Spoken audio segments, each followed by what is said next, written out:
मौजूद है। जैसे कि आपको कल एक मामला दिखाया गया था, एक पार्टी के द्वारा आरोप भी लगाए गए थे।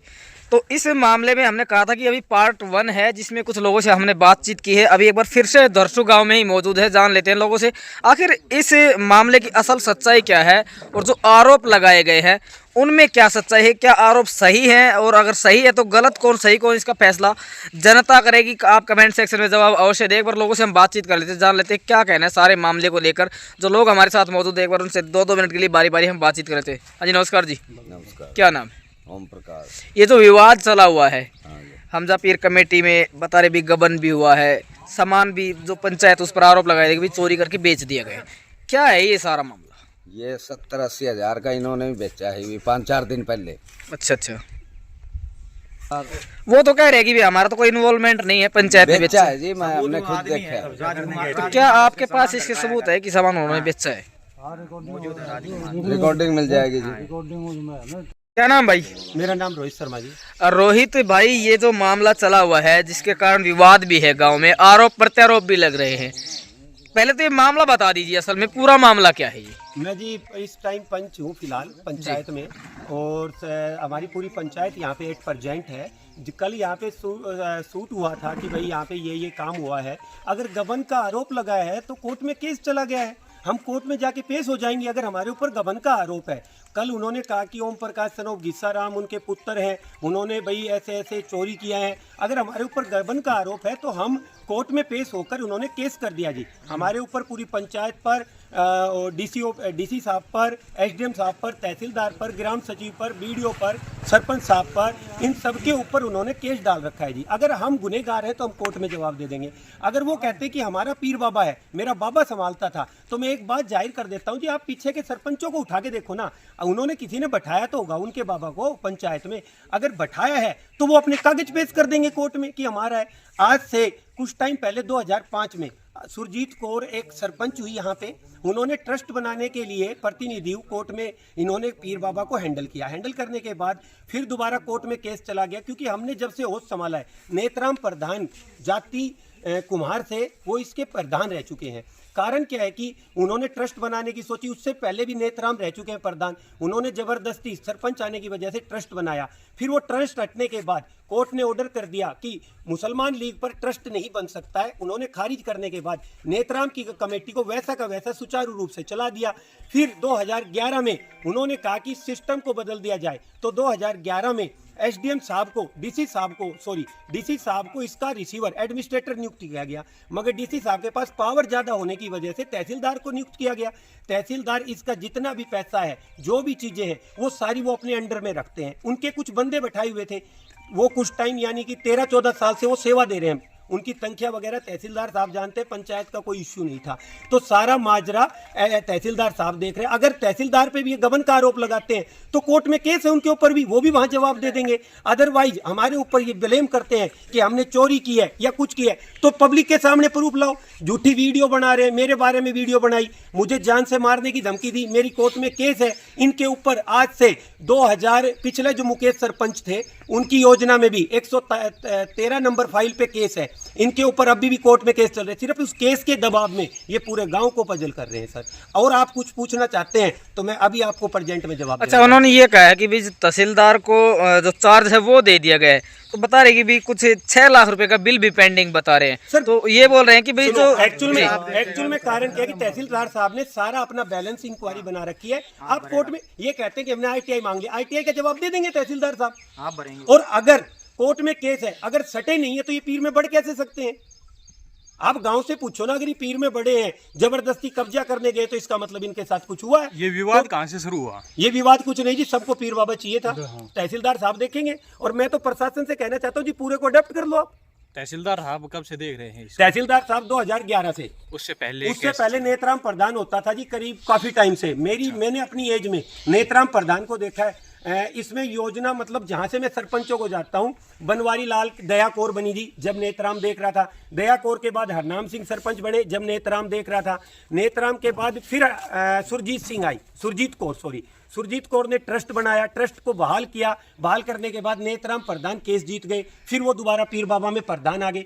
अगर इतना ही मुद्दा है तो इनके पास कुछ कागज तो होगा, इनके केस भी गए। 2005 में हमारे गांव के 30 आदमी जेल में गए, 25 या 30 के, क्योंकि मैं उस टाइम नाबालिग था, मुझे ज्ञान नहीं था। किस मामले में? ये ट्रस्ट के मामले में। अच्छा। क्योंकि ट्रस्ट तोड़ने के लिए कमेटी जीत गई, कमेटी ने अपना कब्जा कर लेना चाहा तो इन्होंने दिया नहीं, इसके चक्कर में 30 आदमी जेल में गए। अगर जेल में गए तो इसका नाम मैं जो मेरे पापा के तुल्य हैं हनुमान प्रसाद जी, मेरे चाचा कह सकता हूं नाते में, अगर वो जेल गए हैं या अदरवाइज उनका कोई रोल है तो वो कागज पेश कर दें।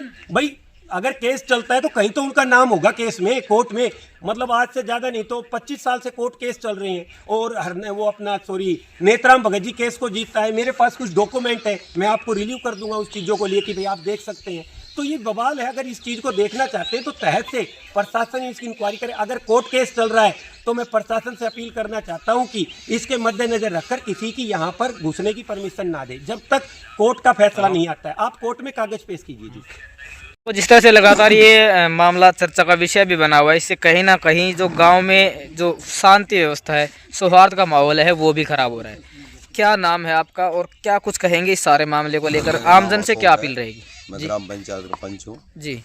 ठीक है जी। गांव में हमारे दरगाह है, दरगाह में विवाद चलता आया है, केस भी बने हैं, केस जीतते भी हैं, प्रधान भी बने हैं, प्रधान का हटाए भी गए हैं, लेकिन कुछ दिनों से अपने तहसीलदार नायब तहसीलदार को सौंपा गया है, 2011 से उसको सौंपा गया है।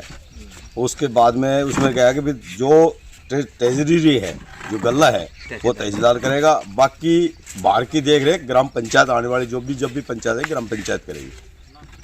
अब ग्राम पंचायत जो देख रही है उसके ऊपर इंटरफेयर कर रहे हैं।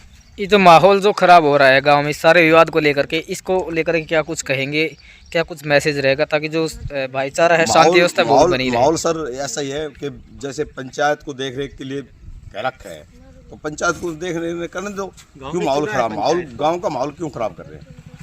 इसी तरह कहना चाहता हूँ। भाई क्या नाम है आपका? सर मेरा नाम मनोज कुमार है। ये विशाल पंच है, ये बोल रहा था कि सैनी इस पर कब्जा चाहते हैं। वो खुद एक बबई झुंझुनू में एक लड़की को छेड़छाड़ के मामले में उसकी वीडियो है, उस पर मुकदमा चला हुआ है। और वो गांव में एक मुजरिम है, उस पर इतने मुकदमे चल रहे हैं, लोगों को बोलता है कि धमकी देता है, ये वो कर देंगे वो कर देंगे। चलिए अभी बातचीत कर रहे हैं। जिस तरह से उन्होंने आरोप लगाया था, भाई सरपंच पर भी लगाया, गांव के जो कुछ सैनिक समाज के लोग हैं उन पर भी लगाया कि भाई हमारे साथ मारपीट की गई, तो इसको लेकर के क्या कुछ कहेंगे? सर कोई मारपीट नहीं करी गई, सब झूठी अफवाह है, सारी झूठी अफवाह है। उन्होंने ही उस दिन जो विवाद हुआ, हम भी राशन लेकर जा रहे थे डिपो के, उन्होंने ही हम पर हमला किया और बाहर के व्यक्ति बुलाते हैं और जैसे कि उनकी फोटोज है और कैमरे में भी आ रहे हैं वो सब। क्या नाम है आपका? रामोतार। कौन सा गांव है? दरसू। क्या कहेंगे इस सारे विवाद को लेकर, क्या कुछ पता है? हाँ जी बताइए। मेरे को तो ग्राम पंचायत ने बैठाया था दरसू में जी। सभी ने होकर के इसके तहसीलदार पटवारी की नज़र में भी हूँ जी मैं कि भाई 2 आदमियों मेरे को और जितेंद्र को बैठाया था जी। कितने साल से बैठे हुए? मतलब अभी बैठा था जी, इस पंचायत में आएगा। अच्छा। हाँ, तो उधर हम बैठे थे जी, ये वहाँ गए हमारे पास, बोले तुम्हें किसने बैठाया है? हम बोले महो जी हमें तो पंचायत ने बैठाया है, गांव बस्ती ने बैठाया है। तो बोला मेरा बिल है, ये है, उससे लिखवा के लाओ, ये करो। 3 पटवारी भी था जी मेरे साथ, फिर इन्होंने मारपीट की और फिर उसके बाद हम पटवारी साहब भी आए तो उनके साथ भी ये चिपट के मारपीट करने लग गए। कितने दिन पुराना मामला है ये मारपीट वाला? ये है जी महीना की बात है जी। ठीक है जी, अगला क्या करता हूँ। ठीक है। एक बार फिर ये बोलिए। सर मैं पंच दरसू सरपंच के पद पे निर्धारित हूँ और गांव में अमन शांति भंग हो रही है। बिल्कुल रोज प्रतिदिन कलेश हो रहा है, इसमें जान मान की हानि हो सकती है। हम शांति चाहते हैं, गांव का विकास करना चाहते हैं, लेकिन कुछ शरारती तत्व गांव के विकास में बाधा डाल रहे हैं। कौन है वो लोग? अभी जी बाहर के लोग आते हैं, कुछ गुंडागर्दी करते हैं, बाहर के लोग आते हैं। हाँ जी आगे बताइए। तो हम तो शांति चाहते हैं जी। प्रशासन से भी हमारी यही अपील है, जो सच्चाई है उसको सामने लाई जाए और जो दोषी है उसको दोष दिया जाए। क्या नाम भाई आपका?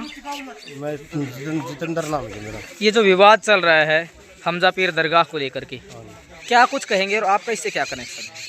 ऐसा जी, मेरा नाम जितेंद्र है, सन ऑफ नेतराम भगत जी का लड़का हूँ। जी जी मेरे पिताजी सेवा करता था जी पहले जी 30-35 साल से जी। और वे ब्राह्मण है जी, वे विवाद फैला रखे हैं जी जी जी। धमकी देते हैं, चक्कू छुरा दिखाते हैं, लाठी दिखाते हैं, पिस्तौल दिखाते हैं, बैठने नहीं देते हमारे को। तहसीलदार पटवारी गांव बस्ती ने बैठाया था जी 2 जना को, रामतार को और मेरे को।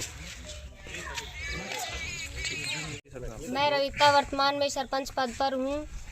मेरे गांव में आदर्श में एक बाबा हमजा पीर की दरगाह है, जिसमें काफ़ी दिनों से 6-7 महीने से विवाद चल रहा है। किस चीज़ का विवाद है? पीर बाबा को लेकर ही, जिसमें कुलदीप पंडित स्नोप महावीर प्रसाद जी। इसमें विवाद कर रखा है, ज़बरदस्ती कब्जा करना चाहता है। और यहाँ मेरे घर के गुंडे बुलाकर यहाँ बोलेरो गाड़ी में 29 तारीख को घर के सामने लाकर गाली गलौज देता है और इधर सैनियों के मोहल्ले में ले जाकर हनुमान मंदिर में सत्संग कर रही महिलाओं के ऊपर गाड़ी चढ़ाने की कोशिश करी। आपके ऊपर भी आरोप लगाए हैं हनुमान प्रसाद जी ने कि आप भी जिस वक्त हनुमान प्रसाद पर हमला हुआ था, खुद उन्होंने कहा है कि रविता भी मेरा हाथ पकड़ के मेरे को घसीटते हुए बाहर लेकर आए थे, जिसके बाद मेरे को चोटिल भी किया गया।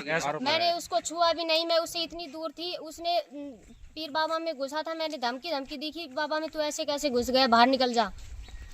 तो समाज में जो अशांति फैल रही है, माहौल जो रोजाना खराब हो रहा है, इसको लेकर एक सरपंच के पद पर आप हैं, क्या कुछ अपील आपकी जो युवा है उनसे रहेगी? और क्या कुछ अपील ये जो अफवाह फैल रही है, इससे कहीं ना कहीं जो ये दरगाह है या जो धाम है इसको हम कह सकते हैं, इसकी आस्था से जो जुड़े हुए लोग हैं उनकी आस्था को भी ठेस पहुंच रही है? मैंने डीसी साहब, एसपी साहब, एसएचओ साहब, सदर थाना नारनौल से भी अवगत करा दिया गया है, परंतु प्रशासन ने अभी तक कोई कार्रवाई नहीं की है। मेरी जी, क्या कुछ कहना चाहेंगे इस सारे मामले को लेकर? आपका क्या कुछ आपकी अपील रहेगी?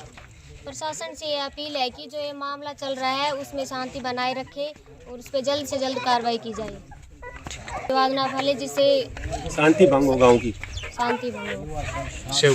लगातार लोगों की आस्था को भी चोट पहुंच रही है, गांव का माहौल भी खराब हो रहा है। इससे जो प्रशासन है उसके बारे में भी हम तो कह सकते हैं कि अभी तक किसी तरह की कार्रवाई नहीं की गई। क्या कुछ कहना चाहेंगे इस मामले? मैं तो प्रशासन से कहूँगा जी, सहयोग करे गांव बस्ती का भी, और जो ये व्यवस्था बिगड़ी है इसको व्यवस्था को बरकरार रखा जाए कि लोगों की आस्था को ठेस ना पहुंचे, क्योंकि दूर दूर से लोग यहाँ से आते हैं जी आस्था की वजह से। इस आस्था को बरकरार बनी रहे, मैं प्रशासन से अपील यही करूँगा और गाँव बस्ती से अपील करूँगी कि अफवाहों पर ध्यान न दें। जैसे व्यवस्था SDM साहब की चल रही है वैसे सुचारू रूप से चलती रहे, और पंचायत का जो सहयोग होगा, हम प्रशासन का पंचायत के साथ सहयोग हमेशा बरकरार रहेगा।